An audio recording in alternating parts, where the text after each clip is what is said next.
This is my story.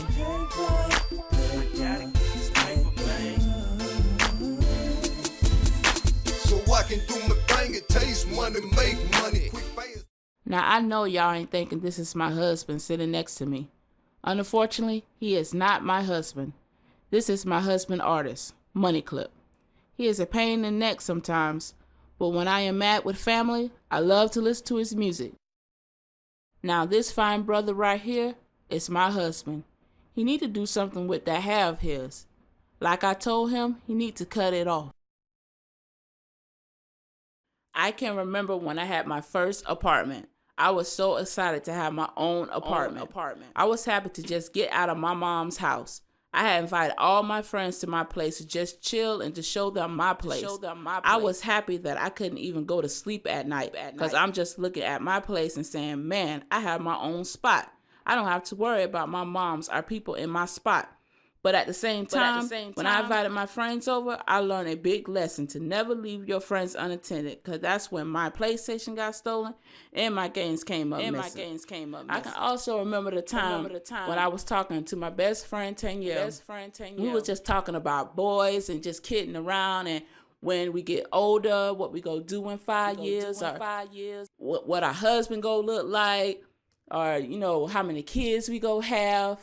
And, we're just playing around and just saying crazy stuff, talk about girly stuff, and when we go out, when we go to the club, when we go get our hair and nails done, when she go do my hair, and, we're just having a good time. We was on a chat line talking, just playing around, acting like we somebody else, just talking to different people on the chat line, just having fun. We also was talking about the time when we was back in school, and how boys was in school and how girls was in school and how we looked in school, and how we were just kidding around and, just having a good time. I miss those times, because we were just having fun and we would just talk about a lot of stuff and how our parents was. We was talking about our parents were so strict at that time. I can remember the time when I was in elementary, about like the 5th grade. I really had a good time in 5th grade. I never really had problems with kids in 5th grade. 5th grade was, that's when you have your friends in 5th grade. That's when you act like a kid and you play around with your friends and stuff. But the real hard deal in 5th grade is when, I used to have plays and stuff, and I used to ask my mom to come to my plays, just to support me. But she always had answers that, I have to work. But when it comes down to my sister and them, when they had their plays, she'd always be there. So I think, my mom didn't really like me as much as she did my sister because of my father. I don't really know the deal. But she always put me aside, but she put my sister in them first. I always was like the bad seed of the family. I never really had things that my sister had. When my sister wanted something, my mom be right there giving it to her. And when I wanted something, you have to wait. I have to wait till you get a little older to get a job to pay for it. Some of y'all going through almost the same thing what I'm talking about. Some of y'all know what I'm talking about. Some of y'all, some of y'all have the same things that's going on in your home. And I remember the time, that's when I was going to middle school, like the 6th grade.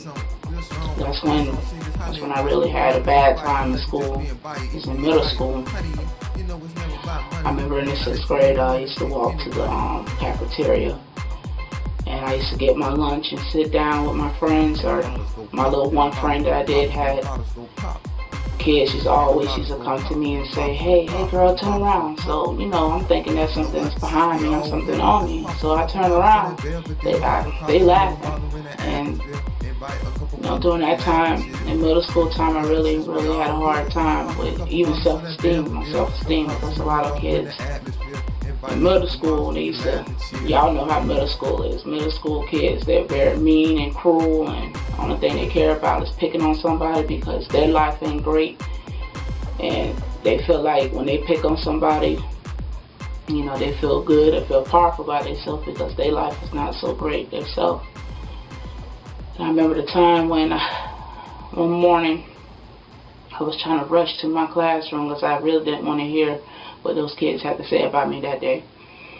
And I remember that I asked my mom before I went to school I need some clothes because my clothes are raggedy and I just hated the way it looked. My shoes were raggedy.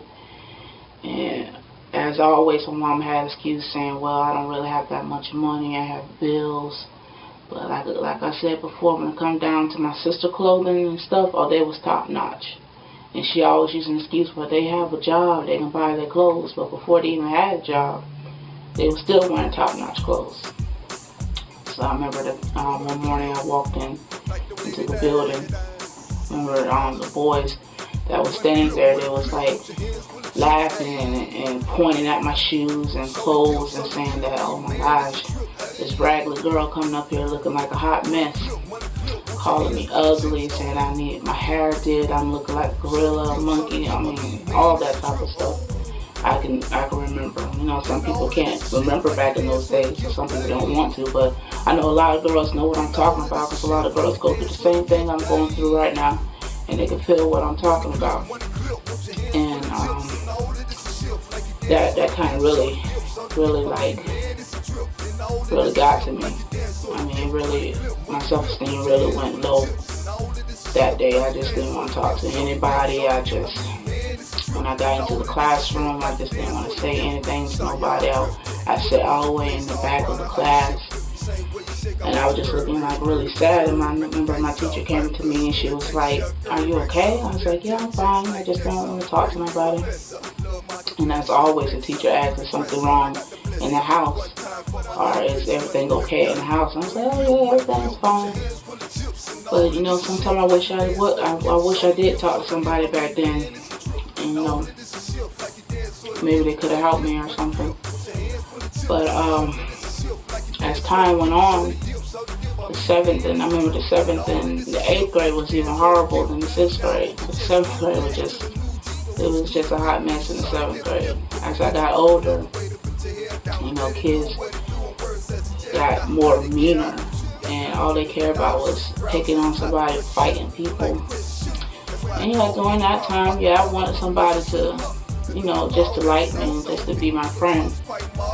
And I remember this one girl they used to pick on really bad in the 7th grade. They used to call her, they said that she smelled like fish, that she looked so bad, that she had like a cut lip, whatever you want to call that. And she had very, very low self-esteem about herself. And I remember kids just coming to pick on her, and I used to tell her, don't worry about what they say, because the reason why they pick on you is because they having problems at their home, or they don't like the way they look, or they just don't like themselves, period, and they just want somebody lower than them to make them feel better. And she's always like, yeah, but they pick on you too. I said, I know they do, but I try to keep my head up during those times. Those times was really stressful, really stressful for me, because I wasn't really in the regular classes. I was like more into the ESC class.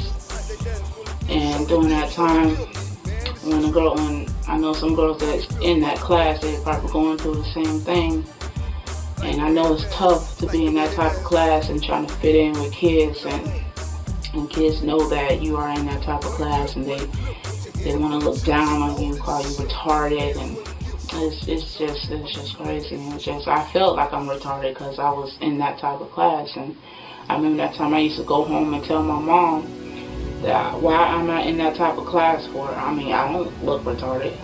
Usually ESC kids that's in that type of class, mainly they are really retarded.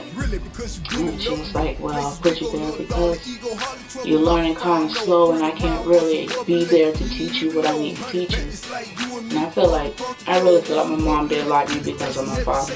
She told one of the family members, which she probably don't know, but I overheard what she said, that she wanted an abortion. She never wanted to have me. So I think that kind of really put a toll. That's probably why she wasn't really there for me. why she really didn't care about me growing up. And it's like, the 8th grade was getting worse. It was really bad. When I went to the 8th grade, that's when, I really felt bad about myself because I was kind of like overweight. I wasn't really skinny. I kind of hated my body frame and how I looked. And I was more overweight in the 8th grade than in 7th and 6th. And people and kids just call me fat and hippo and all that type of stuff. And you look so ugly. You look in the mirror might break and stuff like that. That really put a toll on my personality. I felt like, why people can be that mean. I mean, I don't understand. I never did nothing to nobody. I always helped people. I always was nice. I was a friendly person. I just understand how they can be so mean and say stuff like that. And I remember that time that one time I remember I was a student of the month because of my teacher. She voted me for student of the month because I had A/B honor roll. And that one time she was like, yes, I want to vote Gina to be the student of the month because she's a real good student and I never really had problems with her. And that's probably why a lot of kids didn't really like me because they considered me as a teacher's pet. So a lot of kids really didn't like me because a lot of teachers liked me. And a lot of teachers wanted me to do things and wanted me to take stuff to the office. Or even if one of the kids got suspended or detention, I had to take them to the office. And that kind of really put me in a situation where I really didn't want to be. I was happy to be the student of the month, and I was happy to be not really a teacher's pet, but I was happy to be a good student for the teacher. But the kids didn't look at it like that. They looked like, oh, she's a suck up. She do everything the teacher tell her to do.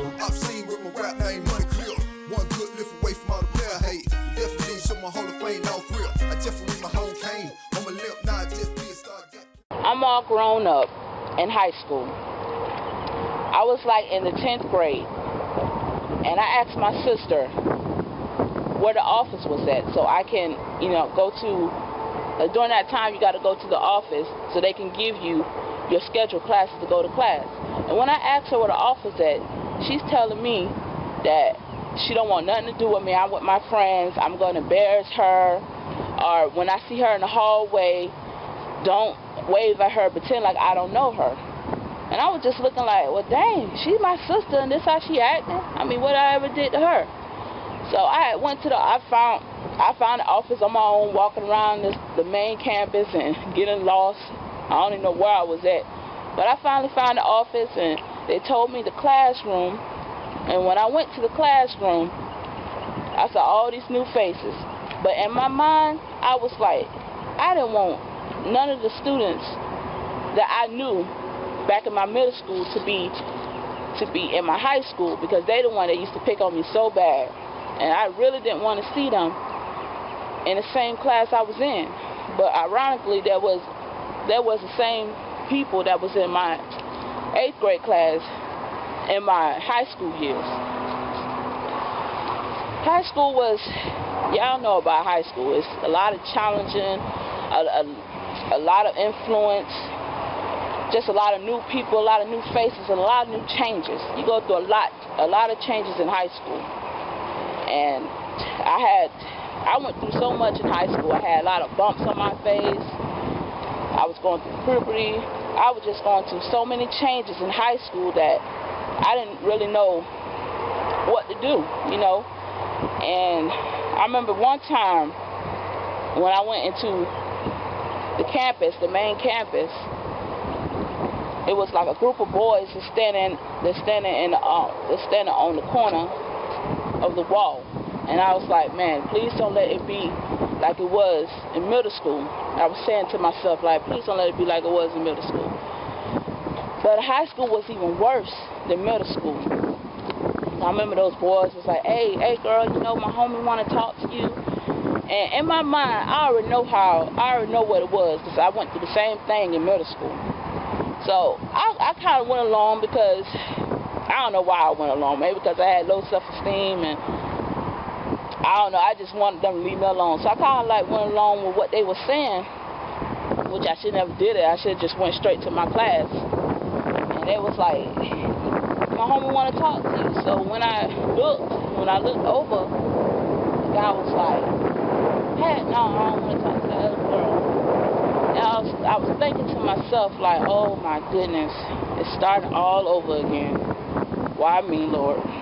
Why did I have to go through all this once again? So I went straight to my class. I sat down. I was doing my work in my class. I met new people, but it seems like nobody liked me in high school. And I was trying to see to myself, like, why they ain't like me in high school? I mean, what's the deal? Like, what's going on?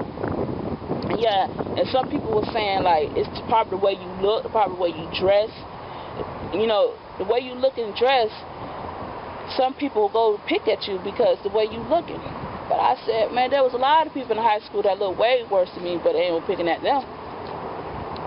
And it's just, 10th grade. The 10th grade was just horrible. I mean, I met good grades in high school, and I met new friends, but all at the end, I was still in those classes. I was still in ESC classes, and I was still going through stress and struggles through those classes. And when you're in ESC classes in the high school, that's even worse than middle school.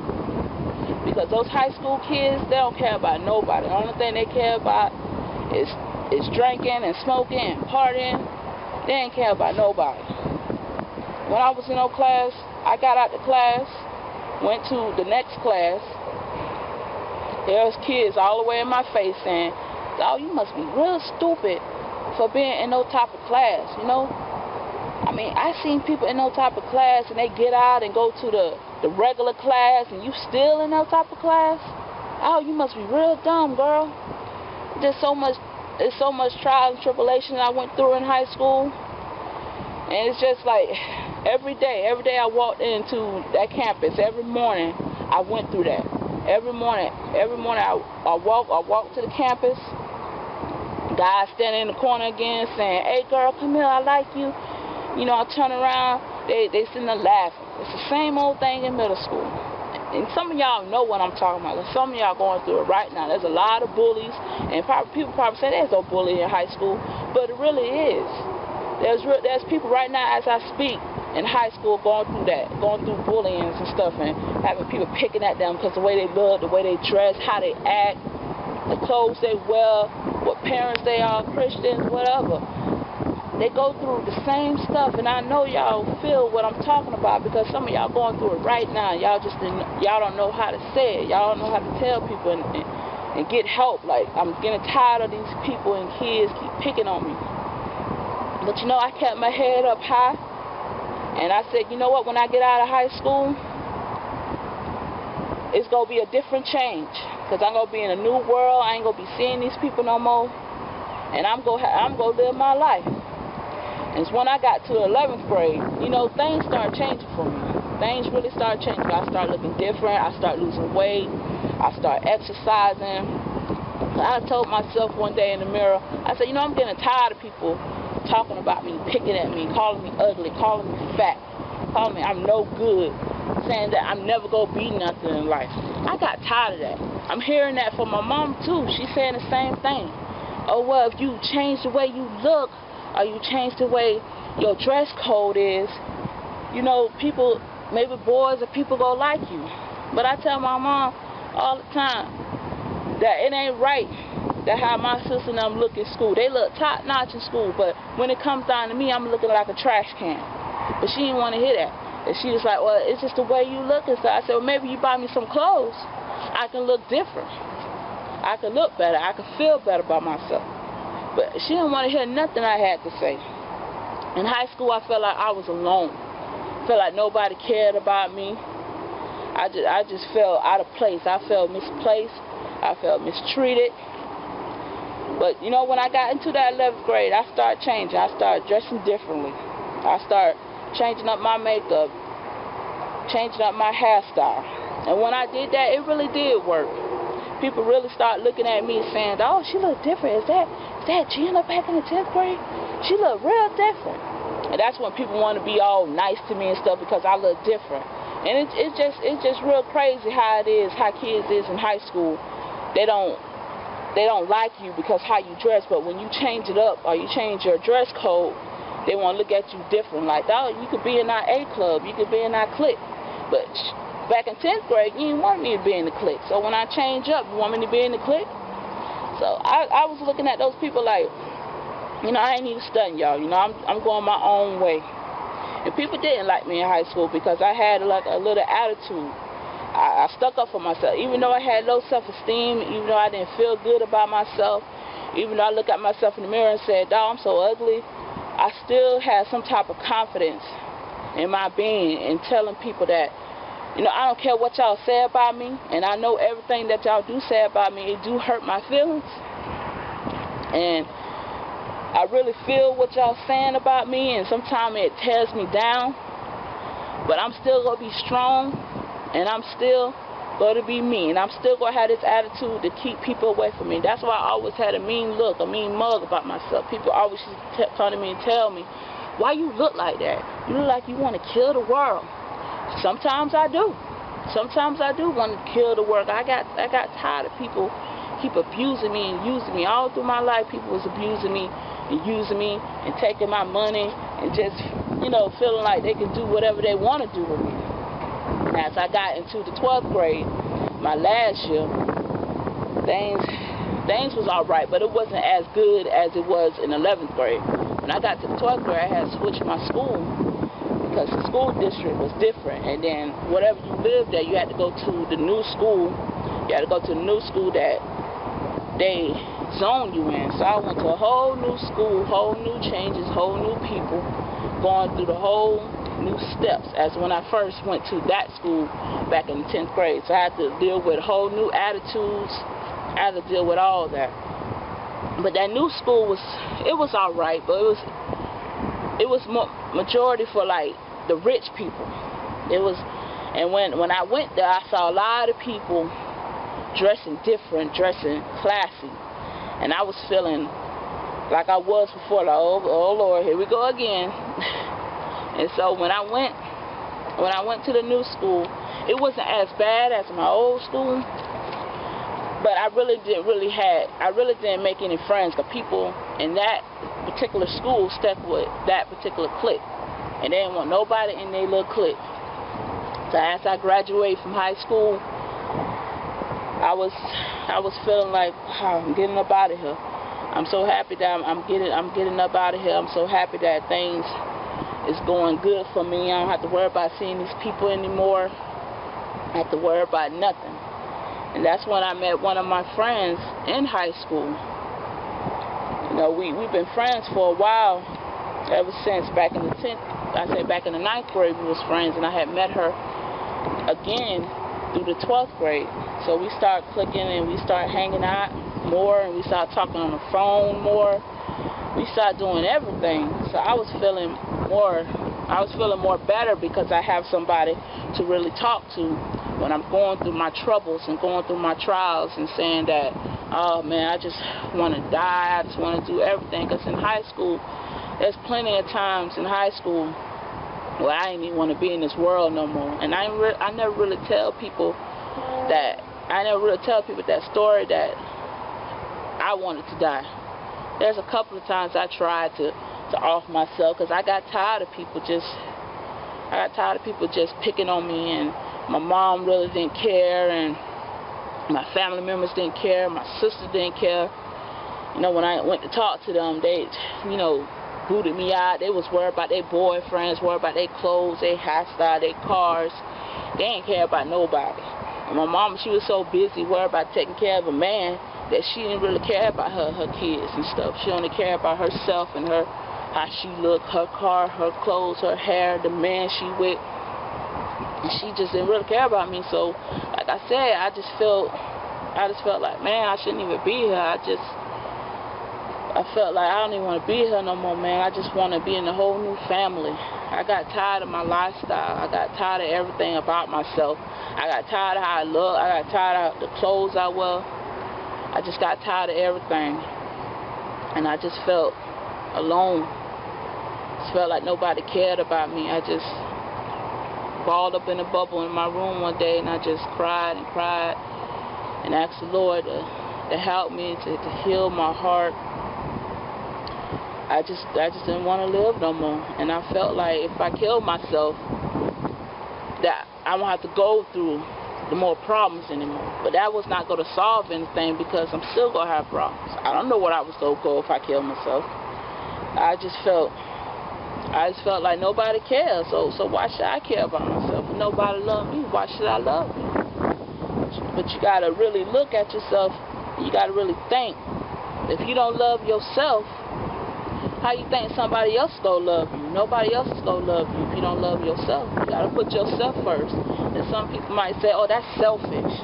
Why you going to put yourself before other people? Sometimes you got to do it. Sometimes you got to put you before anybody, because only you can take care of you. Nobody can take care of you better than you. So if you put yourself first and you help yourself, and you look at yourself in the mirror and say, you know what, I am beautiful. I am beautiful and wonderfully made. God said that you are beautiful and wonderfully made. And no matter what people say about you, that you still gonna be you. You still have talent. Everybody in this world is unique. Everybody in this world go through trials and tribulations. Somebody say they don't go through that, that's a lie. Because everybody go through stuff. Probably some people might not go through the same thing you went through, or you probably went through more things than some people went through. But everybody go through stuff, and I felt, and when I finally realized that you know, there's people in this world going through worse things than I am. There's girls right now in this world going through so much stuff. They're going through abuse. They're going through parents that's on drugs. They're going through rape in the family. It's just so much stuff that girls go through. And I looked at myself like, you know what? I'm blessed. I'm happy, because I didn't have to go through all that stuff. You know, I went through a lot of stuff in high school, but you know, it might sound funny, but I say I'm glad I did go through stuff like that in high school, because if I didn't, I wouldn't know how to act. I wouldn't know how to, you know, at least help somebody that come to me and say, hey, I need help. I'm getting tired of people doing this and this to me. And, you know, like one girl in high school, I remember so vivid. I remember that she used to come to me. She used to get picked at too a lot. And I remember her so vivid. And she came to me one time saying that, you know, her peoples at the house was picking on her. I think she said her brother was raping her. I said, your brother, your flesh and blood? She's like, yeah, they was raping me ever since I was 5. And I was like, oh my gosh. I said, did you tell anybody? She said, I tried to tell my mom, but my mom don't want to hear. She's saying I'm lying. And I said, you know, that sounds just like my mom. Every time I try to talk to my mom, she don't want nothing to do to me. And it just, I felt so sorry, and I felt so bad for her, because I felt like I should have stepped up to the plate and said something. But she was telling me the story that her peoples don't like her, and brothers raping her. And I remember that one time she came in school, she had an arm brace on. So I'm looking like, okay, what happened? She telling me that she was rollerblading and she fell. I said, rollerblade don't put no arm brace on you. Your arm is broke. And so I wanted to say to the teacher so bad, but she begged me and she pleaded and she pulled my hand. She said, Gina, please don't say nothing. Please don't say nothing. So doing that in high school, you know, you don't know what to do. So I thought, as being a friend, not to say nothing to what she was going through. I thought I was helping her, but I was only making the situation worse. And it haunts me every time, because I felt like I should have stepped up to the plate and helped this girl. And she came back a couple of times with bruises and marks all over her face. And I felt so bad. I felt like I wanted to cry. I mean, me and her did cry. We hugged, and I said, look, I really want to say something, because this is ridiculous. Next, you're going to be dead in the alley. And then I had to live with that. And I told her that day, I'm going to tell somebody. When you come in tomorrow, we going to go to the counselor. We going to sorting this out. And this what haunts me so bad, because when I was waiting for her to come, and all through that day, she never showed up. And throughout the whole week, she never showed up. And I felt like, oh, they killed that girl. Now, I don't know what happened to her. I don't know where she at. But I hope she's all right. But that haunts me all the time. And it's just like throughout my life, even as I was telling y'all before, in my childhood, I just went through so much stuff, so much pain and so much emotional abuse that I don't even know, what to do anymore sometimes. Sometimes I go in my room, and sometimes I just read the Bible, read my word, and pray to the Lord and ask me for healing for my heart, because I felt like so much stuff I went through in life that it's just so too balled up, and sometimes I can't take it. It's just stressful. And I remember the time, one particular time, when I was real young, maybe like in 13 years old. I can remember when I was sleeping in my room at that particular time, and the guy that my mom was marrying, the guy that she married, what makes him my stepdad, in particular, he came in that room one night, and I thought I was dreaming. I was so tired. You know, sometimes when you open your eyes during the night, you think you're dreaming, but you kind of open your eyes, but you really halfway asleep.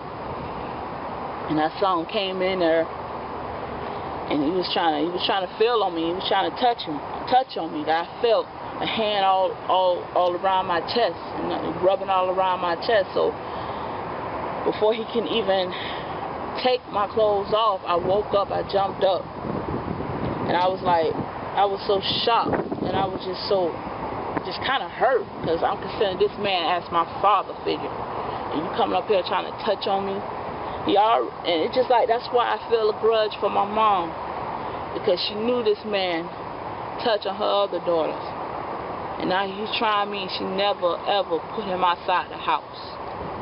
And I feel like she ain't no mother to me. And I know some girls here and some girls around here probably saying the same thing. They probably went through worse than I did.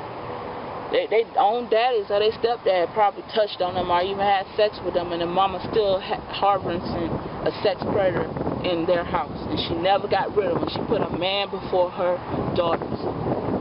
That's why I don't really like my mom. I had hate and a grudge towards my mom for a long time, because I couldn't understand, and I still to this day can't understand why she put a man before her own child. And she knew that he touched her first child before already. He already got evicted for that. She took him back in, and he's doing the same thing. And it's just for a long time, even in high school, just for a long time, I felt a grudge towards my mom, because I felt like she didn't love me. Because if her mom, a real true mom that loves you, she would have been kicked in the mind, probably possibly killed her, because you hurting her child, and a mom is supposed to be there to protect her child, but she want to protect a man. She loved that man, and she loved what that man could do for her, and that man bringing in money. That's all she cared. She didn't care about nobody else. But that during this time, I'm about to graduate from high school. I'm feeling good. I can't wait to get out of high school. I'm feeling like I'm grown. I don't have to take nobody's crap, nobody's mess. So I was like, woo, I'm so happy to get out of high school. But in my mind, I'm thinking that my mom, she's going to buy me a car. That she bought my sister and them a car when they turned 16, but she's saying that they bought them a car, but she actually bought them for them. So I'm thinking, hey, okay, my mom going to buy me, I'm 18 years old, my mom going to buy me a car. So we went to, I didn't even have a graduation party.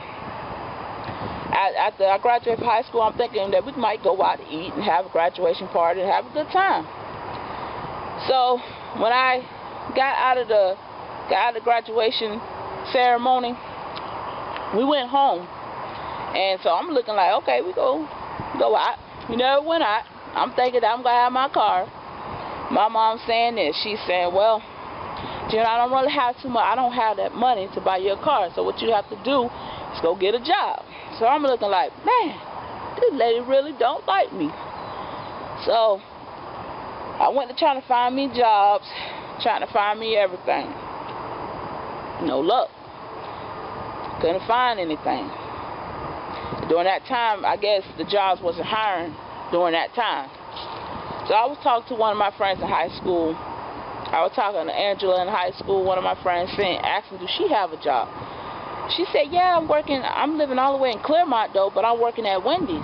So I was like, oh, Claremont's a long way from where I'm at. I don't even have transportation to go there. So we were just talking and having fun. I never found that job.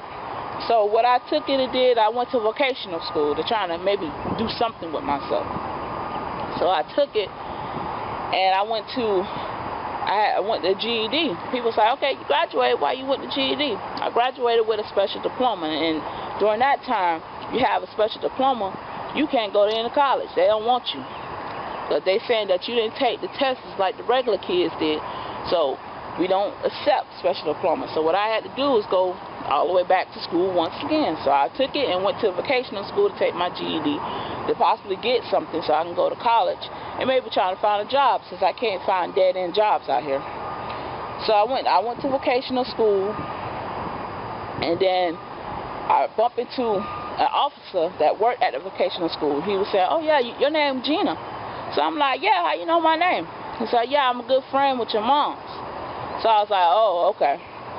So we start talking. He was always like in my face saying, hey, you need to go to class, you need to go to class. But honestly, I really think my mom, she wanted me to date him because she kept mentioning him up to me. And I said, I don't want to date him because he's too old. The man was like 35. I just turned 18. And when I didn't date him or didn't do what she wanted me to do, that's when she did start changing. That's when she really, really didn't want nothing to do with me, because I didn't date that officer that she knew, because apparently he's supposed to have money. That's what the rumors said. If you're an officer, you have money. So I went on about my life.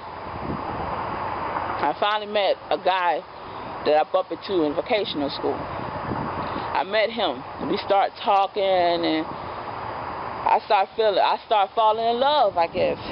I didn't know what love means back in that time. I guess they said when you're 18, you don't know what love is. It's just puppy love.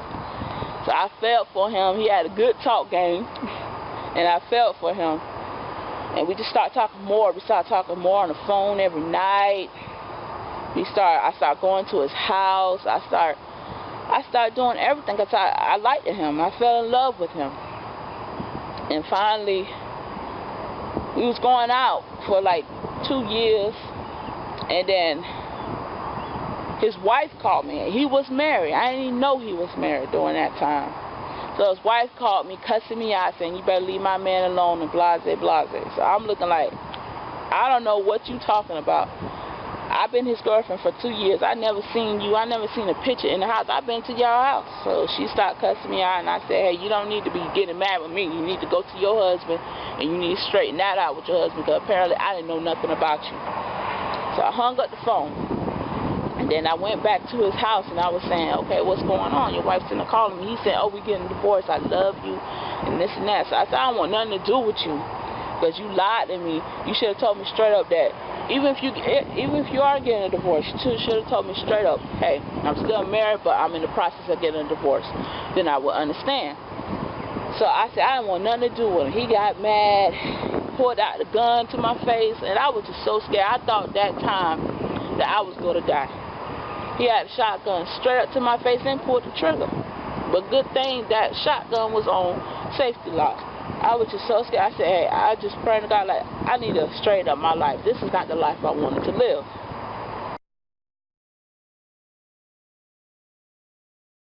When she kicked me out the house, I felt so bad. I felt like, wow, she gonna kick me out because of a dude? I was like, no, what she want me to do, to be gay? So I was looking like, you know what, I'm getting tired of my mama mess. I'm getting tired of all that. So I called my friend from high school that lived in Claremont. And I told her, I said, look, my mama kicking me out over a guy.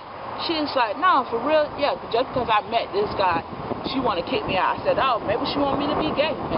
Maybe she gay. She want me to be gay. So she's like, okay, let me ask my boyfriend. Let me see if you can move in. So I was like, okay, I need to know quick because she's telling me to get out right now. So she asked her boyfriend, and she called me back maybe a couple of seconds, and she was like, yeah, he said that you can come and live with us. So I was like, okay, can y'all pick me up because I don't have a car. So she's like, yeah, we can pick you up. So I grabbed all my stuff. I grabbed everything. And I guess my mama thought that I was playing about getting out the house, because she didn't want to kick me out of the house. She wanted to come back to me and saying, you know, maybe we could talk about this. I don't really want you to leave. So I got tired of her mess anyway. I said, you know what, Mom, I'm finna go, because obviously you don't want me here no more. You don't want me to stay here, so I'm finna leave. I'm getting tired of your mess anyway. So I packed my stuff up. I was waiting outside. It was about like 8 o'clock at night. I was waiting outside, waiting for my friend to come with her boyfriend. So my sister wanted to come and say, oh, well, you know, I don't know what's going on with you and Mom. Y'all need to work things out. So I was like, you know, y'all don't even live at the house, because y'all don't want to hear her mess. Y'all don't want to deal with her. So how you gonna tell me I need to work something out when y'all don't want to deal with her? Y'all don't live here no more. Y'all been moved out at the age of 18, 17. So I said, I don't want to hear what y'all got to say. So when my friend came with her boyfriend, I grabbed my stuff. I got in the car. We drove all the way to Claremont. It took about like maybe 3 hours to go all the way to Claremont. I went into her house. It was an apartment they was living in Claremont. So I packed my stuff. She said, hey, you can use this extra room because, you know, we're not using it. So I said, okay, thank you. So I had packed all my stuff up in that room. And she was like, she said, I don't want to throw this at you, but I'm going to help you find a job because we need extra money. So I said, okay, I understand. So you got to pay bills when you lay your head in. So I was like, I understand. So she said, I'm going to try to get you a job at Wendy's where I work at. So I was like, okay, that's cool. So when she took me there early in the morning before she went to work, and I talked to the manager there. She was like, yeah, we need the help. And I filled out an application, and I got me a job. So I said, wow, I finally got a job. I had to move out to get a job. So I went there, and I was working there. Everything seemed to be going good. I was getting money. I was feeling good about myself. Fortunately, I still had to give them like $100. They didn't really charge me that much. They charged me probably like $106 just to pay for the light bill. And they got the money to pay for the rent. So I said, okay, that's cool. I'll pay for the light bill. I don't got no problem with that.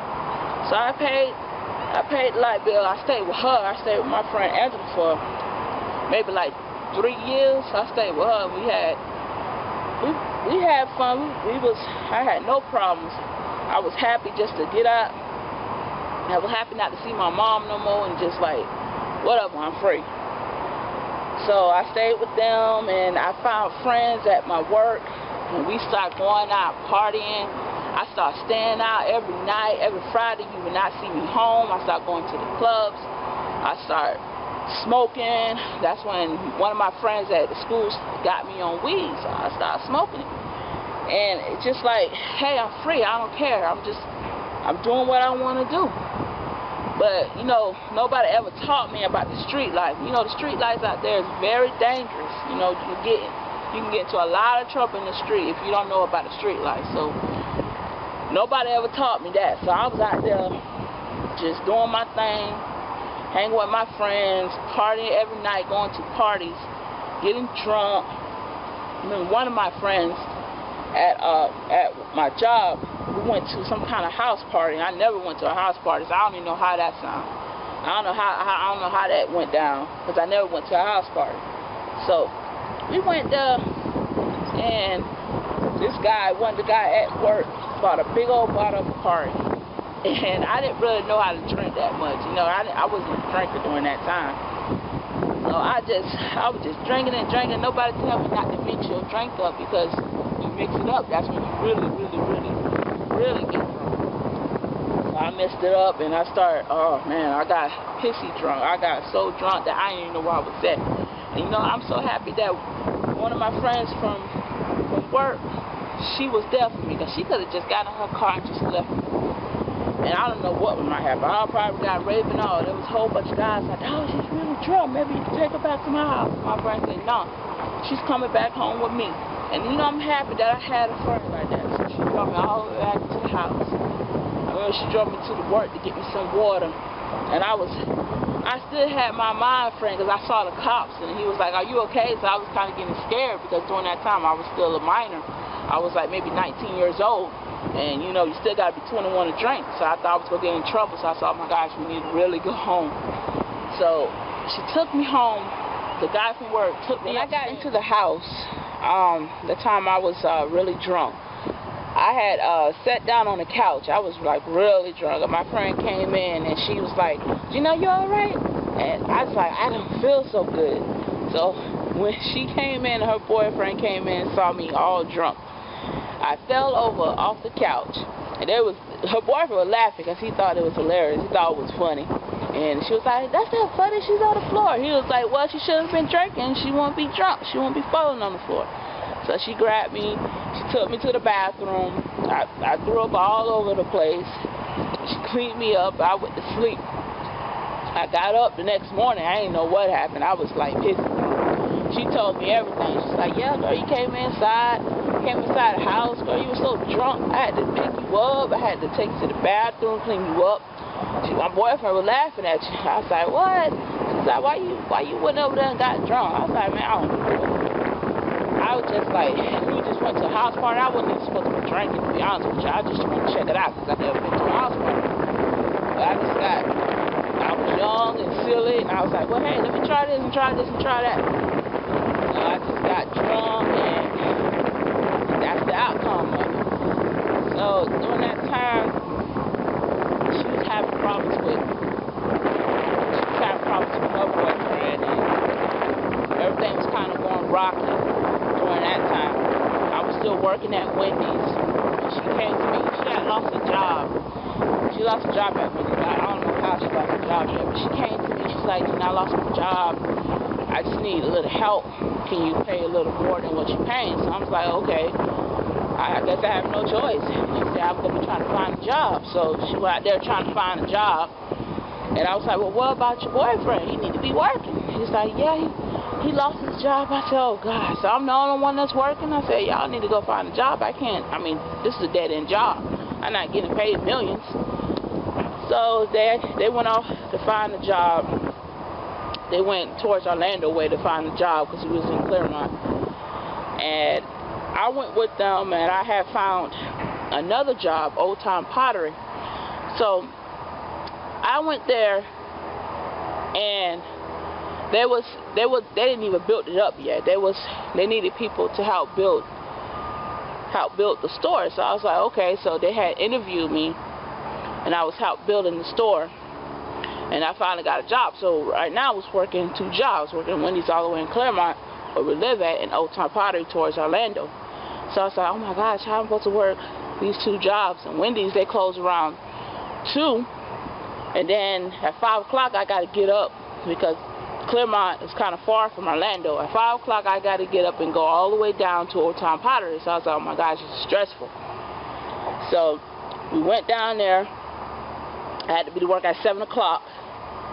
So we went down there, and I was working, and then I got off, I think, around 8, and I had to go right back to Wendy's. I think the time I had to go at around 9 or 7, or one of those 2, and I said I'm going to be a little late.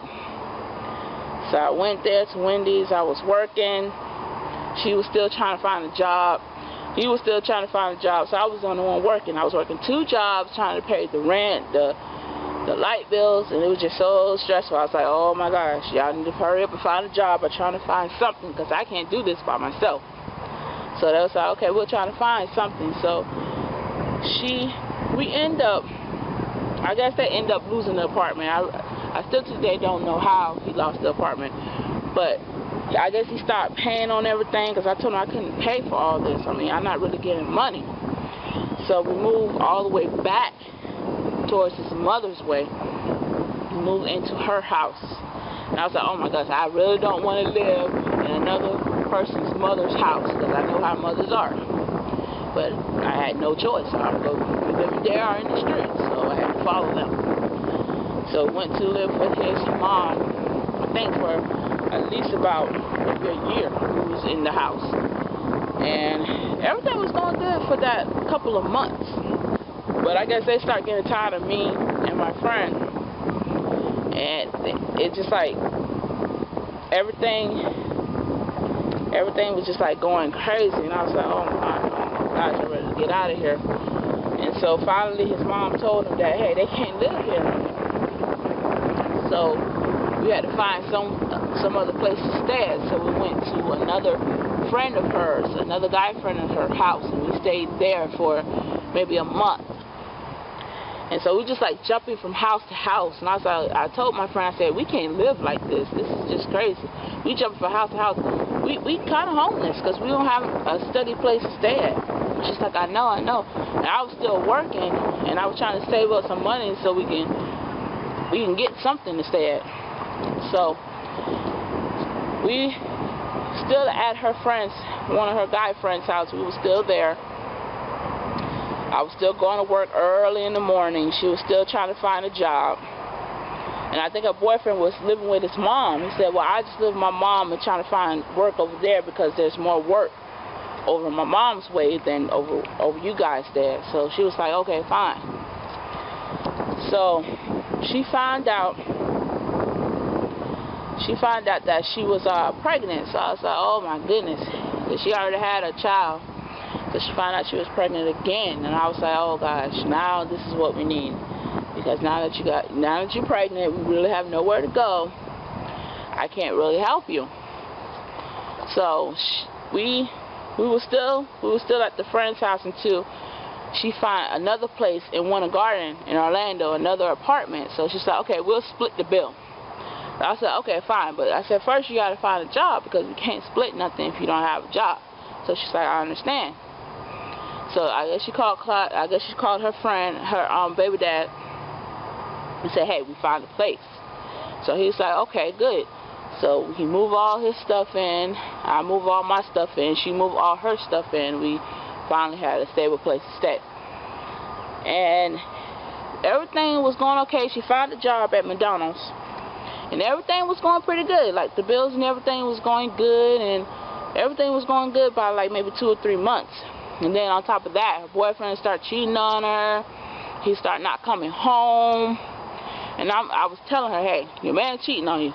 She was like, no, he's not cheating on me. I know this and that. I said, hey, when a guy don't come home till 5 o'clock in the morning, he's cheating on you. And she was like, I understand what you're saying, but I don't think that's true. So she had to learn the hard way. And then she started giving him money. And I was telling her, hey, that money should be for the rent that we have to pay. Why are you giving him money where he can go out there and get his own job? But she didn't want to hear nothing I had to say. All she wanted to do is say, hey, I'm going to give my man money and this and that so he can stay with me. And I was like, oh, okay, I can't do this no more. I can't help you anymore because this is just getting stressful. And then I remember that one time when it was a lightning storm. And somehow it knocked off the power. And before it knocked off the power, the power company was saying they came out and they had disconnected our power because we were late on our bill. And I was telling her that the light bill needed to be paid. And I'm short, I need your help. But instead she wanted to give the money to her baby dad. So when they cut the light off, I was like, okay, now we're in the dark. And during that time, it was like lightning storm, and it hit one of the power poles, and it triggered, somehow it triggered the light back on. And then somehow the light company had called and said, hey, you're using illegal lights. So I said, how am I using illegal lights? They said, you know you can go to jail. They were trying to press charges on me and all that. And I was like, first of all, I'm not going to be climbing up a pole to turn on the lights when there's a lightning storm out there. I'm not going to get hit by lightning just for a couple of lights. And they was like, well, you know, you can press charges. I said, well, you can do what you have to do, because I know I didn't climb up there to that pole to trigger the lights back on. And I was like, in my mind, I was like, oh my gosh, I can't live like this. I gotta do something. I gotta find something. I gotta find another job. I gotta just get out of here. And I found another job. It was a McDonald's, but I had quit Wendy's in Claremont because we wasn't living in Claremont anymore, so there's no need for me to be still working in Wendy's, where we live all the way to Orlando.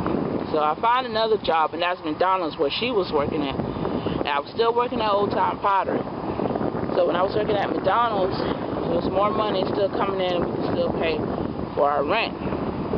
But during that time, he wasn't coming home. He wasn't paying. My boyfriend wasn't coming home. He wasn't paying no rent. He wasn't doing nothing. And we were just really, really struggling. So I said, I can't do this no more. I had worked at McDonald's for about 3 months. And I bump into this guy, and we start talking. I start telling him my situation about what's going on, and it's just like I couldn't take it anymore. Because he lived in New York, and he was like, okay, well, maybe I can give you some money, and you can come up here just to take a vacation. I said, oh, that'd be great. I'd love to go to New York, because I've never been in New York. So he gave me some money, and I had hopped on the bus to travel all the way to New York to see him. And I ended up staying there for a year instead of a couple of weeks. I ended up staying there, and I ended up losing my job at McDonald's. And I was like, okay, I don't even want to go back. I don't even want to go back to Orlando. I like it here in New York. I want to stay here. So he said, okay, that's fine. So it just, things that didn't work out as I thought it would. So I ended up coming back to Orlando. And I ended up back to my mom's house, where I really did not want to be at. And I was like, oh my gosh, how did I get here? So when I came back to my mom's house, I was about at least 23. So at least 23 when I came back to my mom's house. And I was like, oh gosh, I lost all my jobs when I went to New York. I just never came back. So I had to find a whole new job. So I went to Universal Studios, and I applied there. And I was a stewardess there at Universal Studios, so I ended up getting a job there. And I was like, okay. So I kind of like this job. So when I was washing dishes, I was doing basically everything at Universal Studios. I was a prep cook, I was washing dishes, I was whatever they need me to do, I was there to do it. And that's when I met my baby daddy at Universal Studios. My first baby daddy at Universal Studios is where I met him at. And during that time, when we was talking, he was telling me about his life, and I was telling about my life. And really, I wasn't really trying to find anyone. I was just really wanted conversation. So I was telling him what was going on, and he was telling me what was going on about his mom, that his mom trying to control his life. His mom wanted him to do what she wants him to do instead of him being a man doing what he needs to do. So I said, oh my God, so basically you're a mama's boy. So he was like, well, you don't have to put it that way, but my mom, she just wanted me to do what she wants to do. Like, she wants to control my life. I said, I know how that is. My mom's the exact same way. So we end up start dating. And about like maybe during the time we dated, about maybe a year that we dated, I found out I got pregnant. At the time, I was really, really upset, because at the time I really didn't want any kids at that present moment. But I was like, the doctor was like, well, you have a couple of opportunities. You can even get an abortion, or give it up for adoption, or, you can keep it. So I was like, well, I don't believe in abortion, because it's not the child's fault that they got into the world. It's yours. So I said, okay, I might as well keep it. I laid in my bed, I might as well take care of it. So during that time I was pregnant, I was having more problems with my body. Everything was kind of shutting down. And at the time, I think when I was like maybe 6 months, I started getting really, really sick. When I went to the doctor was telling me that my blood pressure was going sky high. It was going up to 200s, and my iron was going down, and they might have to admit me to the hospital earlier than they expected the baby to come. So I was like, oh my goodness. And that was my first child that I had. And then I remember that time I went to the doctor, he told me, wow, I'm going to admit you to the hospital. He said, do you have to work? I said, yes, I have to work tomorrow. He said, well, you're not going to work. You're going straight to the hospital. And I'm looking like, okay, what's going on? I feel fine.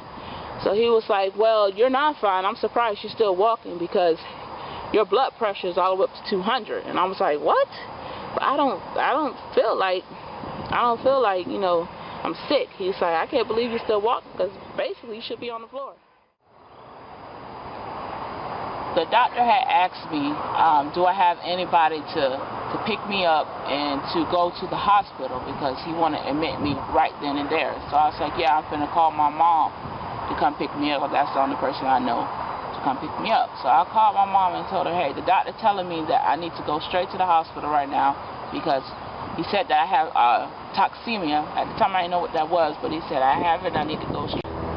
They didn't even build it up yet. They needed people to help build the store. So I was like, okay. So they had interviewed me, and I was help building the store, and I finally got a job. So right now I was working 2 jobs, working Wendy's all the way in Claremont, where we live at, and Old Town Pottery towards Orlando.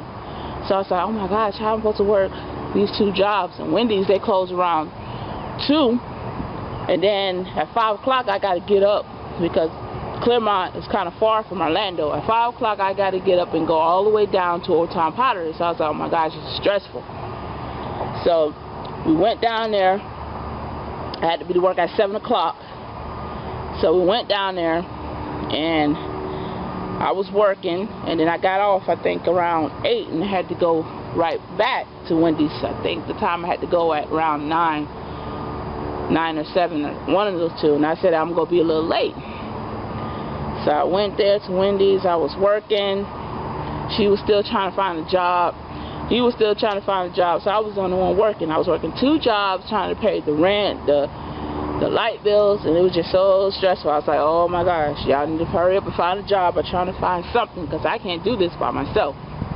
So they was like, okay, we're trying to find something. So we end up, I guess they end up losing the apartment. I still today don't know how he lost the apartment, but I guess he started paying on everything because I told him I couldn't pay for all this. I mean, I'm not really getting money. So we moved all the way back towards his mother's way. We moved into her house. And I was like, oh my gosh, I really don't want to live in another person's mother's house because I know how mothers are. But I had no choice. I would go living there or in the streets, so I had to follow them. So went to live with his mom, I think for at least about maybe a year he was in the house. And everything was going good for that couple of months. But I guess they started getting tired of me and my friend. And it just like, everything was just like going crazy. And I was like, oh my gosh, I'm ready to get out of here. And so finally his mom told him that, hey, they can't live here. So we had to find some other place to stay. So we went to another friend of hers, another guy friend of her house, and we stayed there for maybe a month. And so we just like jumping from house to house. And I was like, I told my friend, I said, we can't live like this. This is just crazy. We jumping from house to house. We kind of homeless because we don't have a steady place to stay at. She's like, I know. And I was still working, and I was trying to save up some money so we can get something to stay at.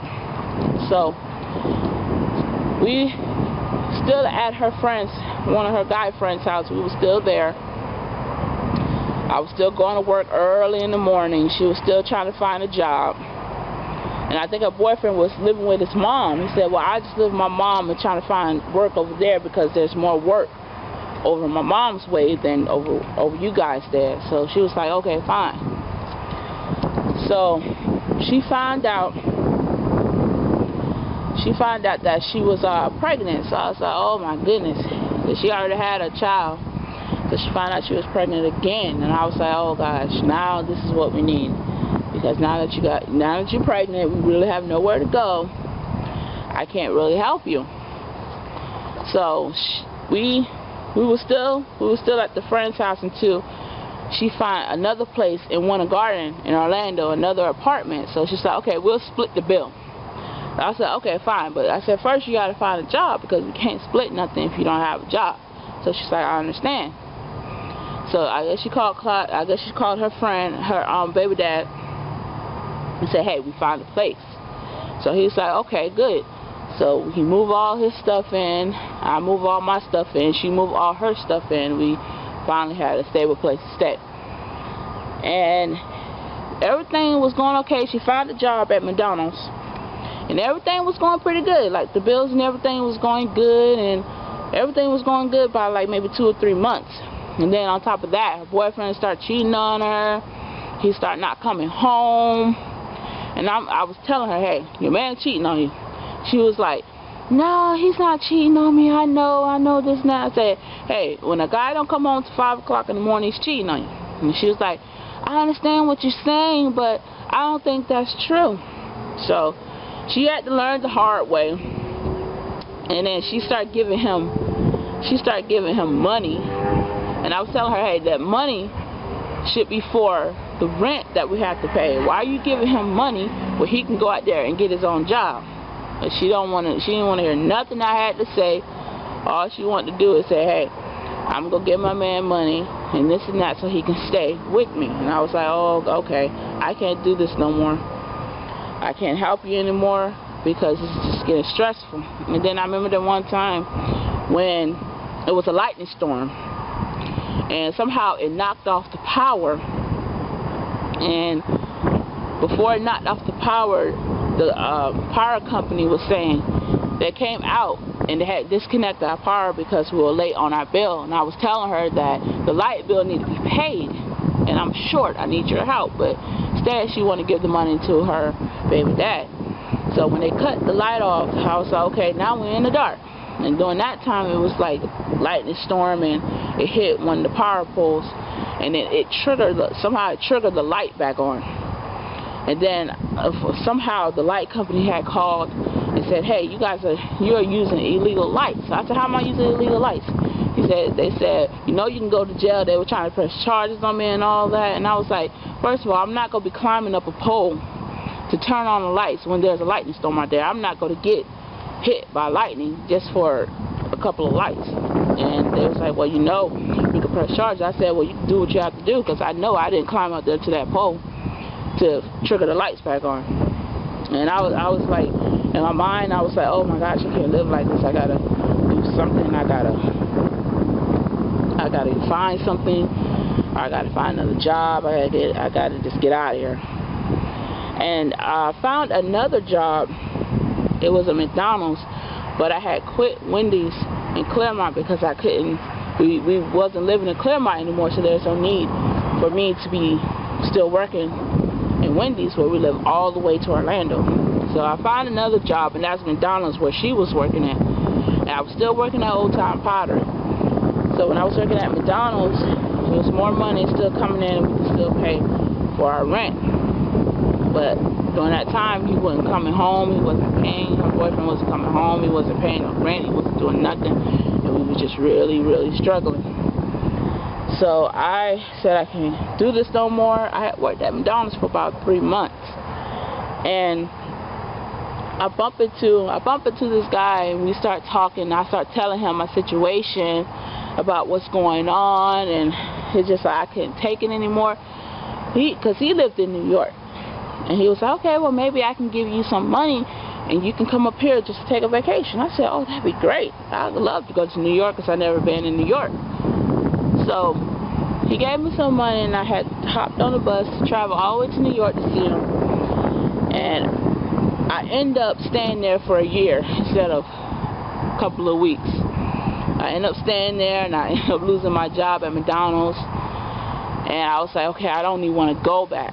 I don't even want to go back to Orlando. I like it here in New York. I want to stay here. So he said, okay, that's fine.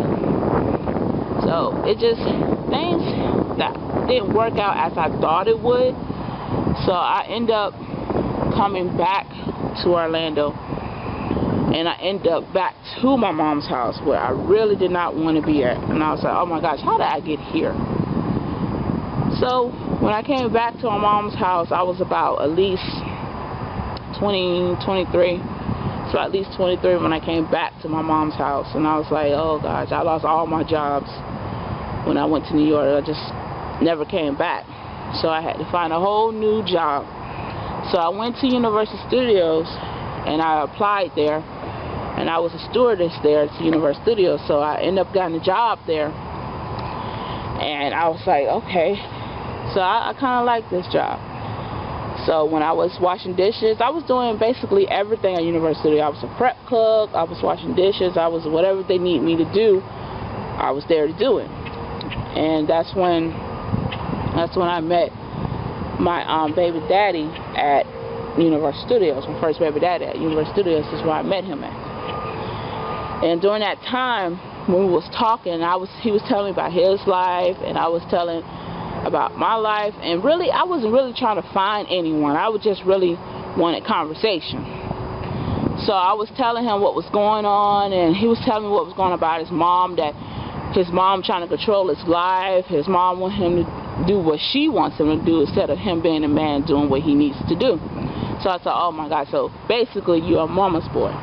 So he was like, well, you don't have to put it that way, but my mom, she just wanted me to do what she wants to do. Like, she wants to control my life. I said, I know how that is. My mom's the exact same way.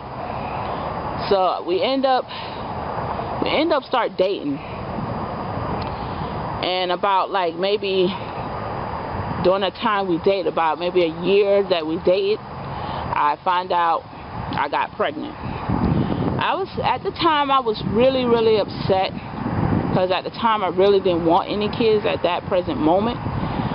But I was like, the doctor was like, well, you have a couple of opportunities. You can even get an abortion or give it up for adoption, or, you know, you can keep it. So I was like, well, I don't believe in abortion, because it's not the child's fault that they got into the world. It's yours. So I said, okay, I might as well keep it. I laid in my bed, I might as well take care of it. So during that time I was pregnant, I was having more problems with my body. Everything was kind of shutting down.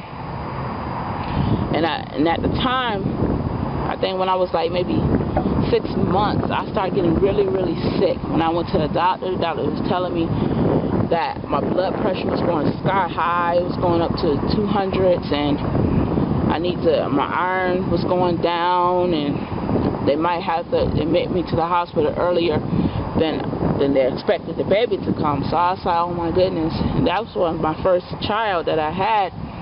And then I remember that time I went to the doctor, he told me, wow, I'm going to admit you to the hospital. He said, do you have to work? I said, yes, I have to work tomorrow. He said, well, you're not going to work. You're going straight to the hospital. And I'm looking like, okay, what's going on? I feel fine. So he was like, well, you're not fine. I'm surprised you're still walking, because your blood pressure is all the way up to 200. And I was like, what? But I don't feel like, you know, I'm sick. He's like, I can't believe you're still walking, because basically you should be on the floor. The doctor had asked me, do I have anybody to pick me up and to go to the hospital, because he wanted to admit me right then and there. So I was like, yeah, I'm finna call my mom to come pick me up. That's the only person I know to come pick me up. So I called my mom and told her, hey, the doctor telling me that I need to go straight to the hospital right now, because he said that I have toxemia. At the time I didn't know what that was, but he said I have it. I need to go straight there because it's a life-threatening situation. So I told my mom that. She was like, okay, I'll be there in a minute. So I'm sitting here waiting for about like 2 hours, and I'm telling her that, hey, I really need to go. And she's like, okay, I'm on my way. Basically, I was waiting for like 3 hours for this to come, and I was just going to walk right across the street, because the hospital was right across the street from the doctor's office. So the doctor came out and said, she's still not there? Like, yeah, if she don't be here in the next 10 minutes, I'm finna walk across the street. So he said, well, I really don't want you to walk, but, you know, you need to go straight to the hospital. So I was like, okay. So finally she came after 3 hours. And I was like, okay, I need to be rushed to the hospital. So I went to the hospital, and I was trying to explain to them what the doctor was telling me. The doctor saying that I have toxemia. And at the time, I guess they were new nurses. They was like, well, we never heard of toxemia. I was like, oh my goodness. Well, that's what he said I have. I don't know if they use other words for that type of thing, but he said I have toxemia. He told me to tell you guys that you should know what it is. So they was trying to call the doctor, and the doctor was telling them, look, yes, I told her to go here so she get admitted, because her blood pressure was high and this and that. So they came out with a big old thick hospital book, and they was trying to figure out what toxemia was. So they finally found out what it was, and they said, okay, we call it preeclampsia. So I said, okay, well, next time I know. So they finally took me up. I had to sign myself in. They finally took me up there. I got admitted to the hospital. I was laying down. That's when I really was getting really sick. It really hit me. My blood pressure was really high. They had to come in. They had to shoot some IVs in me. They had to put the little oxygen mask on my face. And I was just, during that time, I was getting really, really sick. And at the time, I was like 7 months. And I was like, the doctor came in maybe a couple of hours after I was admitted into the hospital.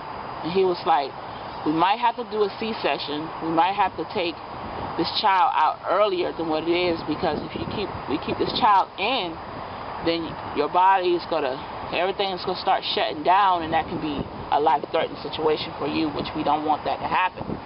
So I was like, oh man, I was really scared. I didn't know what was going on. I was only 7 months. I was like, I don't want this child to come out of me. She's not really developed. And he said, well, if that comes down to it, we have to take her out. So I was sitting there really, really scared, didn't know what to do. I think I had called my friend to tell her what was going on, and I'm in a hospital. And she was like, oh my gosh, you okay? I'm like, yeah. I told my baby's father that I'm in the hospital, that I'm going to be admitted to the hospital. I'm in the hospital right now. Can you come? Once again, he was like, well, no, I might have to get a ride from my mom. And you know how my mom is. I said, don't even worry about it. So the next morning, I was like, during that night before the next morning, I was like really, really in pain. My back was hurting. I didn't know what was going on. I was calling the nurses saying, look, my back's hurting so bad, they just giving me pillows. I was like, they was asking me, well, are you in labor? I said, I don't know. I've never been in labor, never had a child. All I know, I'm hurting. I need some type of medicine. And they said they couldn't give me the medicine because they're not the doctors. So they don't want to give me anything that could trigger what was going on in my body.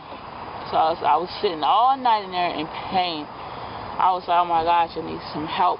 And then when we rolled over to the next morning, the nurse came in. She was like, oh my gosh, you know you was having a contraction? So I said, well, I was telling the nurse because my back was hurting real bad. They were throwing me pillows. So I guess they was getting really scared when my doctor came in. He was like, she was having a contraction. What was going on here? And they looking crazy. So I was like, well, I told them I was in pain. Like I told them I don't know if I'm in labor or not. I never had a child, so how was to know? All I know, I'm in pain. And so he came in. He was like, he checked my blood pressure again. He checked everything he needed to check in there. And he was like, okay, we gonna take the child out right now. Right then and now, we gonna take it out because everything is going AWOLs, everything in her body's shutting down. She had protein in her liver. Everything is not going to plan like I planned it. So we need to take this child out right now. So I was like, oh my gosh, I'm getting scared. So once again, I called my baby's father and said, look, they're about to take our child out right now. So you need to come right to the hospital right now because they're about to take her out. And once again, he was like, okay, I'll try to find a ride. I said, well, if you don't make it, I don't care. I'm not going to ask you anymore. So maybe a couple of hours, my baby's father came to the hospital. And they didn't, at the time, they didn't cut the baby out yet. They was like, okay, we got to wait. Because I don't want to cut the baby out. And she's not fully developed. So they had to stick steroids in me so my baby can get more developed. Because her lungs at the time wasn't developed, and they didn't want to take the baby out when her lungs wasn't developed, her kidney wasn't developed. There was really nothing developed on her because I was only 7 months pregnant. So they was like, okay, we have to wait a couple of hours. We have to wait a couple of hours to take the child out because she's not quite developed yet. So the doctor was like, well, we can't wait that long because the mother, her kidney is going down. She had protein in her liver, and her blood pressure is rising up as we speak right now. We have to take this baby out right now. And I was getting scared because I was getting sicker. When my child was still in my stomach, I was just getting more sicker and more pain was coming. Everything was coming on me, and the doctor said we got to take her out now. I understand that she's not developed, but we got to take her out now or we're going to lose the mother. She's going to die. So when I heard that, I was like, oh my gosh, I'm so scared. God, please help me. So they were sticking more steroids in me, so my baby can get more developed. So once the last steroid they stick in me, she was kind of more developed in her lungs. She was more developed to get taken out. So they had rushed me back there to the surgery room. They had all these doctors back there, and they asked me, was I okay? I'm like, yeah, I'm okay. I just want to get this over with. So they had numb my whole body. I couldn't feel anything. And they was doing the C-section on me. I was like really scared, and they had put the oxygen mask on me. And so at first they told my baby father he couldn't be there when they was putting the oxygen mask and when they was numbing me. But after they did all that, he came in and they had the emergency C-section on me. And once they took my child out, I didn't really get a chance to see her. They just rushed her right to their room, to the baby room, because she was a preemie. She was a little young and she wasn't really developed, and they don't want nothing to happen to her, so they just like kind of rushed her out. And once they took me back, they sewed me back up and they took me back into my room. I had to wait maybe 10 or 15 minutes to the numbing sensation come off of my body. So I remember the nurse, she was like, have a pen, and she was like up and down on my foot and asked, can you feel that? And at the time I was like, no. And she said, you still can't feel it? I was like, no. She said, well, sometimes it takes a while. I was getting really nervous, and I was like, maybe they did something wrong. I don't want to be paralyzed. So she was still doing that, and she's like, can you feel something? So finally I felt something. I was like, yeah, I can feel it now. So she said, okay. So it's working. So I had to stay in the hospital for about like a month, because that's how sick I really was. I was really, really sick. And they had to give me more medicine to calm my body down, because during that time when they still took her out, I was still having problems with my liver and my kidney. So they had to give me more medicine to make my body more healthier. I had to eat certain foods at the hospital. I couldn't eat that certain food because my blood pressure and my cholesterol was like really high. So I was like, oh my gosh, I couldn't eat all the good food I want to eat. So I had to eat like a diet type of food. And I still couldn't see my child because that's how sick I was. And I couldn't get up from the bed because I was still hurting for the C-section. So I couldn't even move. They couldn't even bring my child in. I couldn't even see her. She was on the little ventilating tube. She was under the little box they have her under, and I couldn't really go see her because I was that sick. So my baby's father came maybe 3 hours later, and they said he can go see the baby, but he couldn't touch her because she was in the little box that she was in. And when I was in the hospital for that long, I finally, and everything's just going wrong. So she told me to come to her house. So I came to her house, and I was like, look, I need help. And I really need help. I'm tired of living with my mom. I'm tired of all this. I need a way out.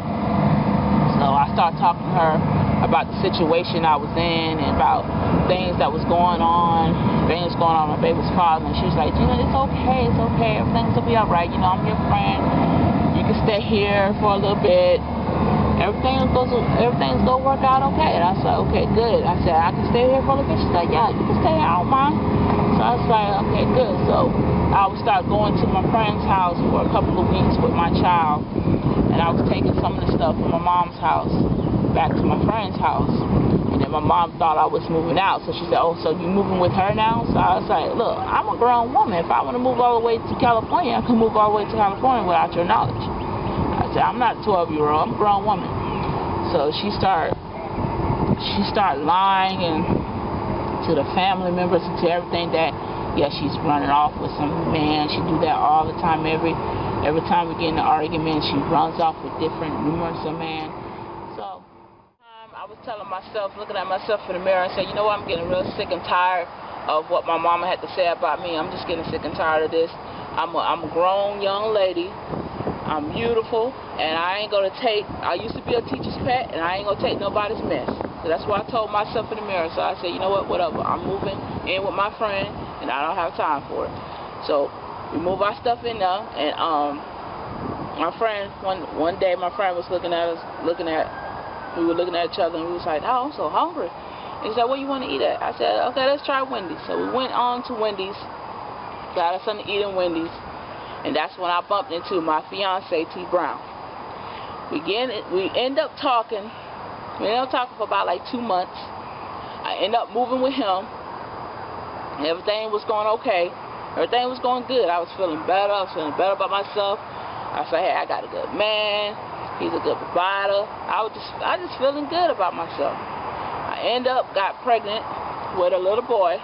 Found out I got pregnant with a little boy. And I was like, oh man, I'm pregnant again. Hopefully things work out good than they did in my first pregnancy. So I ended up having a little boy. We went to stay with his mom. We went to stay with his mom's house for a little bit while I was pregnant. And everything was going okay with his mom's house for about a week or so, until his mom found out that I ain't really had no money, and she wanted her son to date somebody with money. So we was having our little issues back and forth. Once again, another mom was trying to tell me how to raise my child and how to hustle and how to do this, because if you go be with my son, you're going to need some money. So I was looking at her like, you know what, I don't have time for this. I already went through this stuff with my mom. I really don't have time for your mess either. So we was having our little arguments back and forth, having our little confrontation back and forth. And she was like, to the urge, like, I don't even want you in my house, and get out. So I was like, I was telling him, like, I don't even want to live with your mom, because I don't really got time to go through all this. I already went through all this drama with my own mom. So his mom and my mom, they want to team up together, and they want to talk about me. My mom was going back and forth talking to her about, yeah, you don't know my daughter. My daughter would run off with the kids. My daughter would be sleeping with numerous men. So my mom started boosting up his mama's head, and she started saying, what, your daughter's like that? And she started treating me a little different, like, I don't like you. Like, I don't know why my son like you. I don't know why he's with you. You don't have no money. What can you give me? So I was looking like, I don't know how I got into this situation. This is just crazy. So after I had my son, I was going through a little emotional problems. I was going through, because with my family, on top of his family, I was just going through so much stuff. So she was like, his mom was like, well, why don't you go to the hospital and you talk to one of those doctors and explain to them what's going on, and explain to them how your people did you. So, I went to the hospital to get some help, just to tell them what's going on and why I'm feeling like this and why I'm here. So I went there and I started talking. They was like, who have kids? I raised my hand. I have kids. I have 2. I just had my son 2 weeks ago. So I was talking to them about the problems I had in the past with my mom and the problems I'm going through right now with my fiance's mom. So they was telling me that, well, maybe you don't need to be living there. You need to go back to where you came from. Maybe things will be working out right. So I stayed there a little bit, because at that time I couldn't really hop on the bus and come back to Jacksonville. I couldn't do that because I didn't really have money like that. And I was having complications with my own body, my own problems. So I came back to her house, and she was all right during that time. She wasn't really giving me that much problem during that time. And then just like when time went by, months went by, more months went by, she was like starting to act crazy, like, she needed to give me some money because the bills are going up, or y'all need to go back home to where y'all came, because my bills are running up, and it wasn't running like that before she came here. She was just trying to blame everything on me, like it's my problem, like, oh, it's a curse, you just cursed. She always saying I'm cursed, that's why my children cry and act like that. So I was just like really ignoring her. I was like, I don't got time for this. We was just going back and forth, arguing back and forth. I was like, oh, I don't really got time for this mess. So I already dealt with the same mess with my mom. And I was like, I don't know why I'm in the same situation that I'm in. So during that time, when months went by, I went back to the hospital. I went probably back to the hospital maybe like 4 times to just explain to them what's going on. And they're like, oh my gosh, you back here again? And I was like, yeah, it's just so much family problems. Y'all just don't understand. There's so much family drama and problems right now. It's not me, it's the family. They don't want me around. They don't like me. So I came back to her house, and we went to a graduation. We went to a retirement party. And when I went to the retirement party, everything seemed to be going good. Everything seemed to be going all right. So I had a call, and my fiance was like, our dog Monkey died. And I was like, what? Why'd she die? He said, I don't know. And since I was the last person to see the dog that was alive, and when he told his mom that, the dog just dead, and I don't know how the dog died, she wanted to blame me, saying that, oh, Gina killed the dog. And I wasn't even there. So I guess, I don't know how I was supposed to kill something when I wasn't even there. So we came back to the house, and that's when the people from the clinic was there and the cops were there. So I'm looking crazy, like, okay, what's going on? Why are y'all here? And they said, oh, we need to talk to you. And I was like, I don't want to talk to anybody. So since I said I don't want to talk to anybody, they called the cops back out, and they was like, you need to take her because she's crazy. All because they said I didn't want to talk to anybody. So since I've been to the hospital so many times, they think I'm just like a loony. So the cops came, and they took me to the clinic, the Henderson Clinic, where the people came out. And one of the doctors asked, do you know why I'm here? Do you know why you're here? And I'm like, well, no, I'm confused. So I stood there for hours, almost until the next morning, and they took me back to the hospital that I numerously went to 4 times. They took me back there, and the doctors there told me, well, the reason why you're here is because we had a call from your boyfriend's mom stating that you killed the dog and you want to harm your children.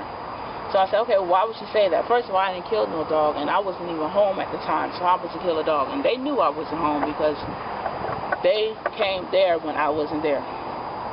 So I said, I don't know why she would have said that I would have did that, and I didn't do that. So he's like, well, she said, that's why you're here, because of that statement. So since she made that statement, DCF came out, and they came to the hospital, and they was like, well, do you know why we're here? I said, well, yeah, one of the doctors said that my boyfriend's mom had called y'all saying that I killed the dog and hurt my children. She said, well, when a threat or when anything comes out like that, we have to come out to investigate. I told them, well, I didn't kill no dog, and I'm not trying to harm my children. And they was like, well, we're not trying to take your children. We're just trying to figure out what's going on. And, why would she would say that if you didn't try to kill the dog or hurt your children? So I was in the hospital during that time. His mom didn't want me back to her house. She was like, well, I don't want her back to the house. I don't want nothing to do with her. So the doctor said, well, we can't release her until, we find her a place to stay, because we can't just throw her out on the street. So she was calling the family. She was calling all around the family. She said, well, I guess one of his aunties would come pick her up. So they finally came and picked me up. I guess, I don't know, she felt sorry, I don't know, but I came back to her house again, and I confronted her, and I asked her, did you say that? Did you say that I killed the dog and I'm trying to harm my children?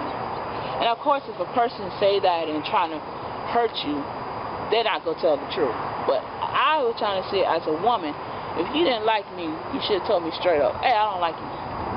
So I was trying to see if she's going to be real and tell me the truth. So she was like, no, I didn't say that. I said, okay, so why did your name pop up in the situation that you said? Because they said that you said I killed the dog and I'm trying to harm your children. She said, I didn't say none of that. So even in my mind, I still had a grudge towards her, because I know she said it because she didn't like me. So they came back out to the house again, and they were stating that, well, we needed more investigation. We need more investigation, and we need to figure out what's going on. So I went back to the hospital, because during that time, before I went back to the hospital, me and his mom got into another argument. She was like, okay, that's it. I don't want you to my house no more. I don't want nothing to do with you. You need to get out. So I had nowhere to go. So I was going to be out on the street. So I went back to the hospital and I told them what happened. So when I went back to the hospital, the DCF people came back. They came back out to the house and they was ramming through her stuff. And that's when she wanted to get mad and call me and say, you know, they came to my house, ramming into my closet and my stuff. I said, well, if you would never called them, then they would never be ramming into your stuff. And she said, well, I never called them. I said, well, fortunately, you didn't want me there. She said, well, it's not me that I didn't want you there. It's DCF said that you're not supposed to be there. So I was like, okay, like, whatever. I don't want to hear all that. Then they came back to the hospital. When I was at the hospital, they had came to the hospital and they were saying that, well, we got pictures of some guys and we just want to know if your fiance know these guys. So I said, okay, what these guys got to do with this case? And y'all saying that I killed somebody and all this nonsense. And they said, well, it got a lot to do with this case. We just want to know if we know them. I said, well, I never seen these guys before. I'm trying to figure out what's going on because I don't know what's going on. They said, well, that's why we're here to investigate. So they said, that's good that you don't know these guys. So I was saying to my mind that this is just crazy, man. I said, I don't know why I'm going through all this.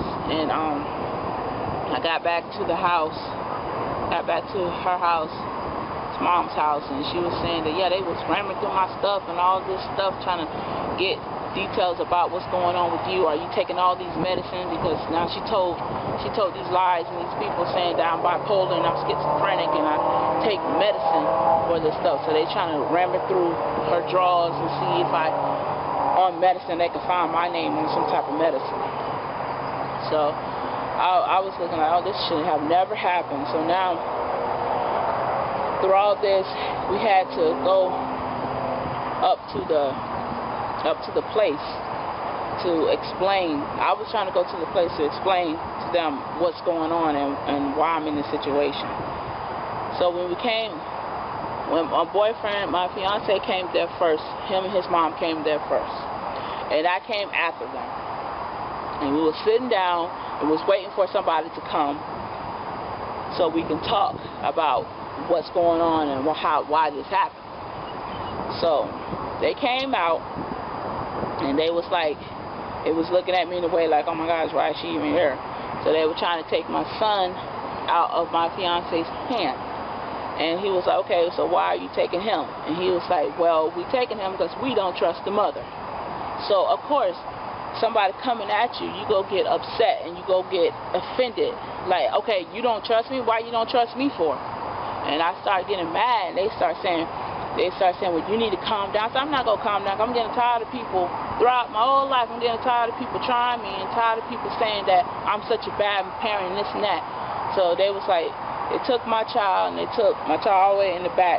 And I started getting mad and she started saying, well, you're a bad mother, you're crazy, I don't know why he's with you and all this nonsense. And I was like, you know what, I don't even care. I told him, I don't even care about what y'all say about me. I said, this is messed up, and y'all know this messed up. And I just started going off and telling them how I felt. And they came out with a cop. And I guess I was supposed to be scared because a cop was standing next to me. And he was like, well, I'm a cop. You don't need to be saying all this. And I was like, well, I really don't care what you are. I really don't care if you're a cop or not. I'm caring that I'm tired of people lying and putting all these lies on me and stating that I did this and I did this. Now, if they would have said I killed the cop, then what? I'm going to be going to prison for life because of what people say? And so they told me to get out because I was being vulgar and I was, loud and there was families in there. So I was like, whatever. So I left. And they told me not to come back over here or we're going to call the cops or you'll get arrested. And they did all these lies stating that I broke their window and that I hit the car window. And all these lies they put on me once again. I said, if I would have hit the car window, people's cars' windows and hit or broke their window, I'd be put in jail somewhere. Why I'm not in jail? And that's when everybody want to look crazy. So during that time, I went to my fiance's aunt's house, and she took me to another place, And I told them what was going on, another hospital, and I told them what was going on, and that they took my children for no reason. They just took them because they're saying the mother is just insane, and she's taking all this medicine, and she just lashed out on us at the office, and she's just insane. So they took my children off of lies and allegations, off of what family had to say, off of what my mom had to say. I didn't even know at the time that my mom said things. I thought it was just my fiance's mom saying it, but almost like close to months later, they saying, well, yes, your mom did say stuff about you. Your mom said that you ran off with numerous of guys, and that you don't know how to take care of your child. You're neglecting your child, and that's why we're here, and that's why we took your child, because of the past DCF calling. And I was like, that's just not. I said, so you guys go to take my children off of what somebody said. I said, that's not even investigated. They ain't even investigated, right? They just took my children off of what family had to say about me, because family don't like me, all because I don't do what they say, or I didn't marry a millionaire, or I don't have any money, so they won't have nothing to do with me. They just want to destroy my life. That's what I told her, and she was just looking at me like, well, that's why we're for the interest of the children. So you guys not for the interest of the children, you're just for drama, and you just want to take my children off of what somebody said. So I was just like, this is just not fair. So we went back to our home, and maybe like a month later, we had to go back to court on the phone. So we went to court and tried to settle this stuff out, and they were saying that the next mediation is at such and such date. So we had to spend so much money to go all the way back to Fort Lauderdale. We had to spend at least about $400 to go all the way back to Fort Lauderdale just to go to the mediation in court. We're trying to get my children back. So we went all the way down there, and they was like saying they wanted me to do so many tests. They wanted me to do psychology, counseling, a psychological course. It was so much stuff they want me to do. So I'm looking like, I'm not going to do all that, because I'm not going to duck down on something that's not true. So they were trying to make me go through all them tests and all that stuff. I said, I'm not going to take that. I went through so many lawyers. I went through at least about 7, 8 lawyers, because they don't want the case. Because all the lawyers know that this case is nothing but lies and bullcrap.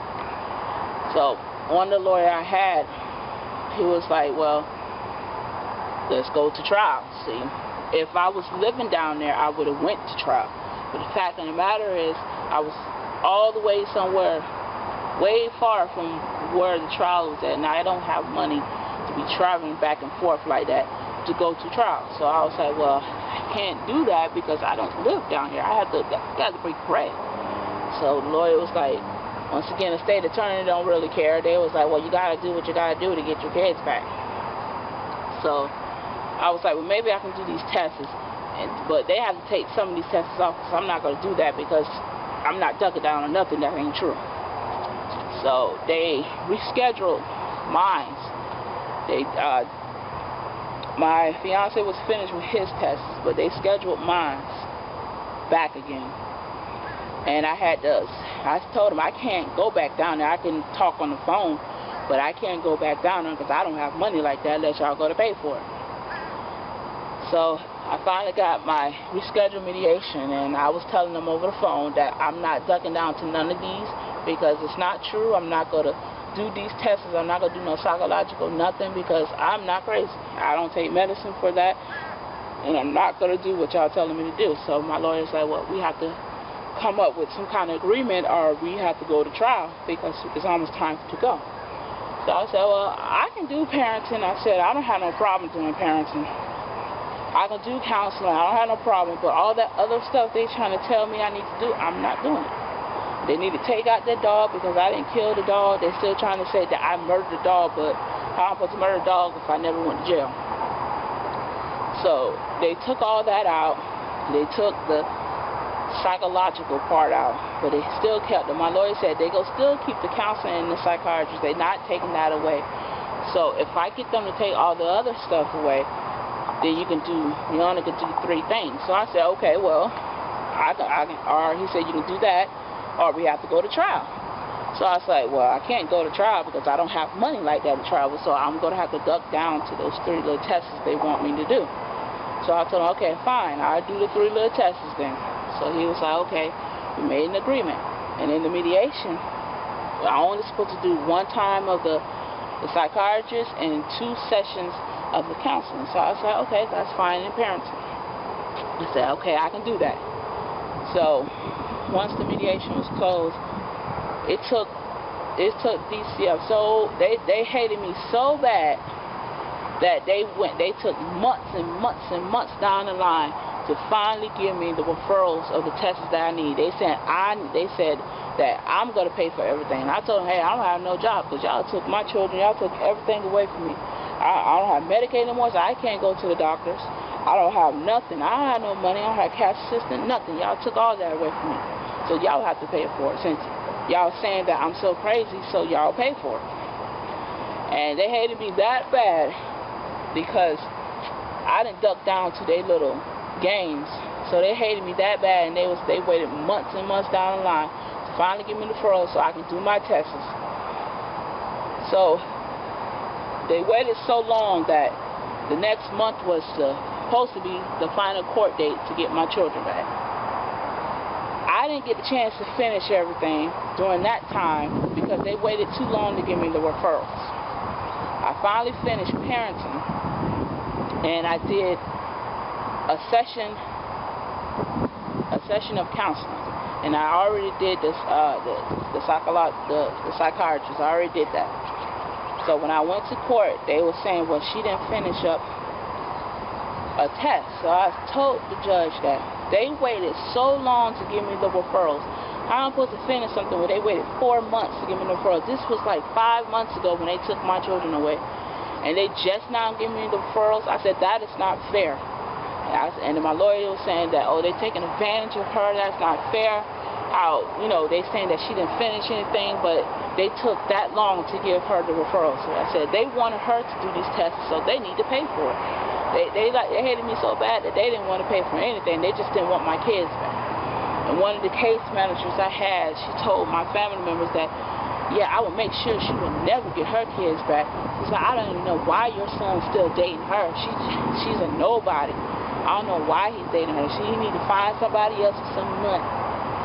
And it's just like, I said, that's so sad how people are jealous of you because you're young, you have your own stuff, and they want to be jealous because it took them that long to get something in life. It took them, they still live with their mom, or they still going through, there's a lot of caseworkers right now going through stuff with their mom, and they having problems, but they sitting here in court like they perfect and they living $1 million life when they having problems.